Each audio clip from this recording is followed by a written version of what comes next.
So you did get to see a little bit about Crazy Horse and how they're working on that and how long it takes to do this.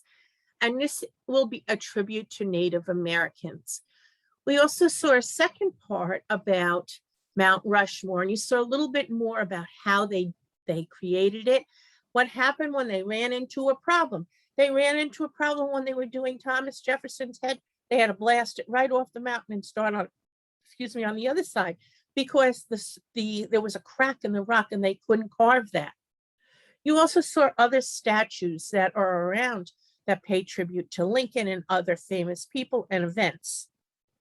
So you got a picture of a number of different types of sculpture.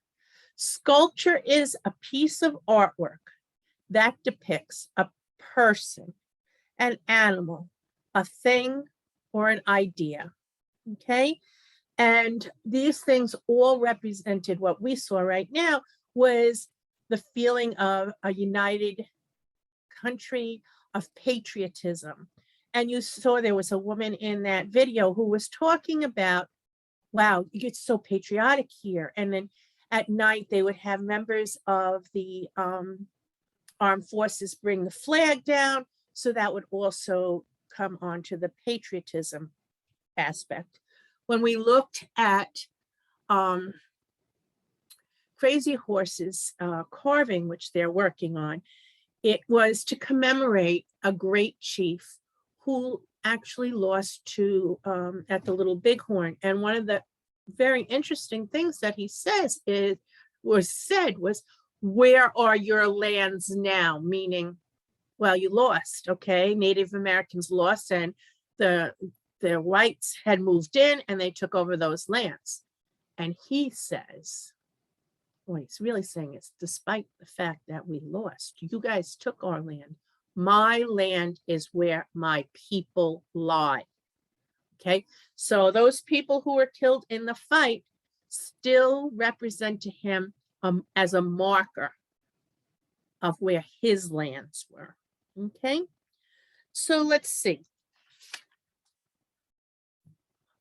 So the statues were all of historic fact and importance, and there are a good deal of American sculptures all around.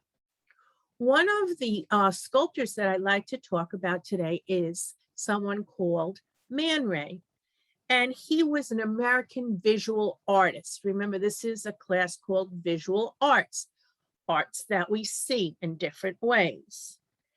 And he was, first he was a painter and then he was a sculptor, and he worked in a type of art called Dadaism and Surrealism. And Dadaism kind of mocks or makes fun of Surrealism. And Surrealism was not against art. So what was the difference between Dadaism and Surrealism? They were two types of contemporary art. Both forms have a foundation, a start in modern art. So what we looked at right now was very traditional art, okay? They looked just like people's faces. Their bodies were scaled to match their heads and the other pieces that we looked at. So modernism and Dadaism and Surrealism all come in together. Dadaism started in the 1916 or 17, something like that.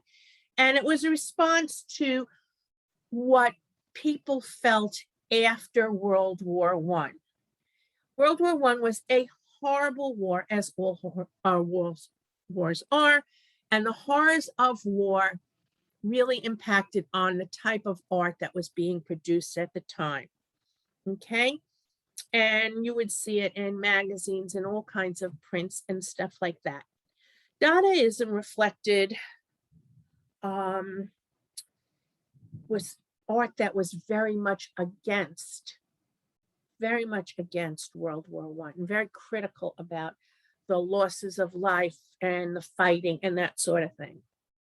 Surrealism is a movement that supported like art based on dreams and the subconscious. Now, we heard of something like that just recently in our first lecture. Remember that we talked about Native Americans using herbs that would be something that they could smoke. Like we talk about people who smoke pot now, but they had different kinds of things that they would smoke or drink, and they would have visions. They would be high, okay? And they would carve their totem poles later with those visions.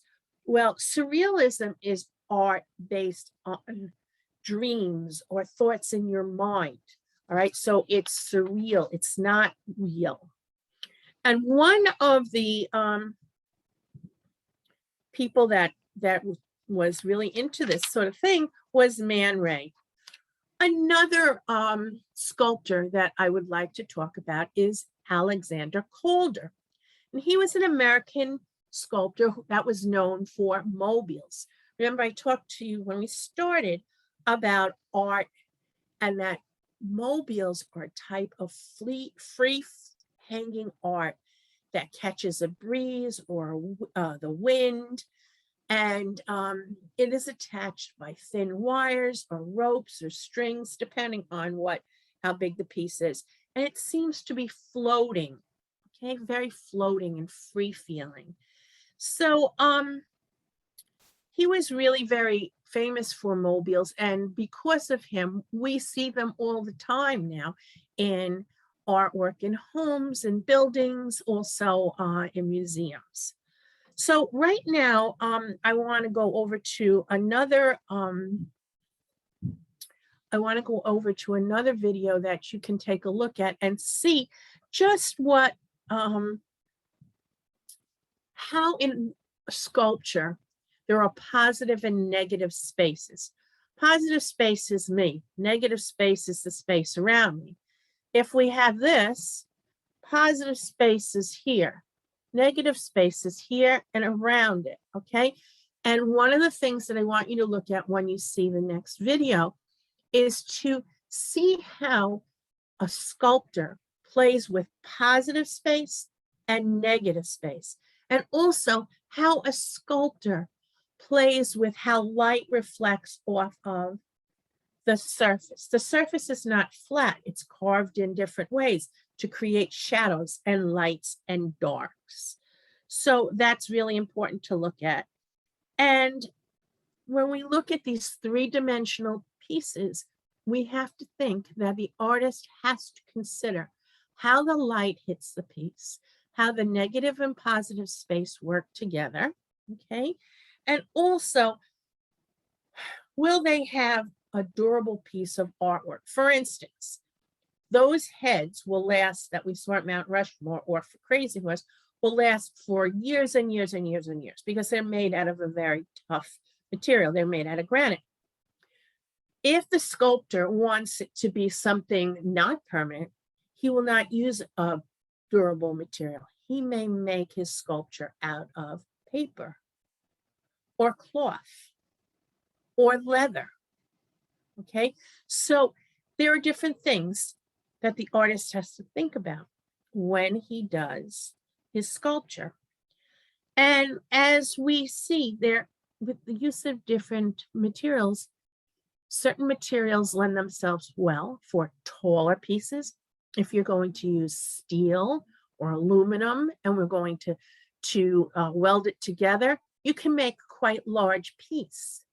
But if you're going to use paper or cloth or leather, the piece may not be quite as strong or last as long, and it will have to be smaller. So, you know, these are lots of factors that artists need to take into account when they're working on their sculpture. So let's take a look at the next video I have for you, and I want you to keep these things in mind. The materials that are being used, the placement of lights and darks and positives and negatives.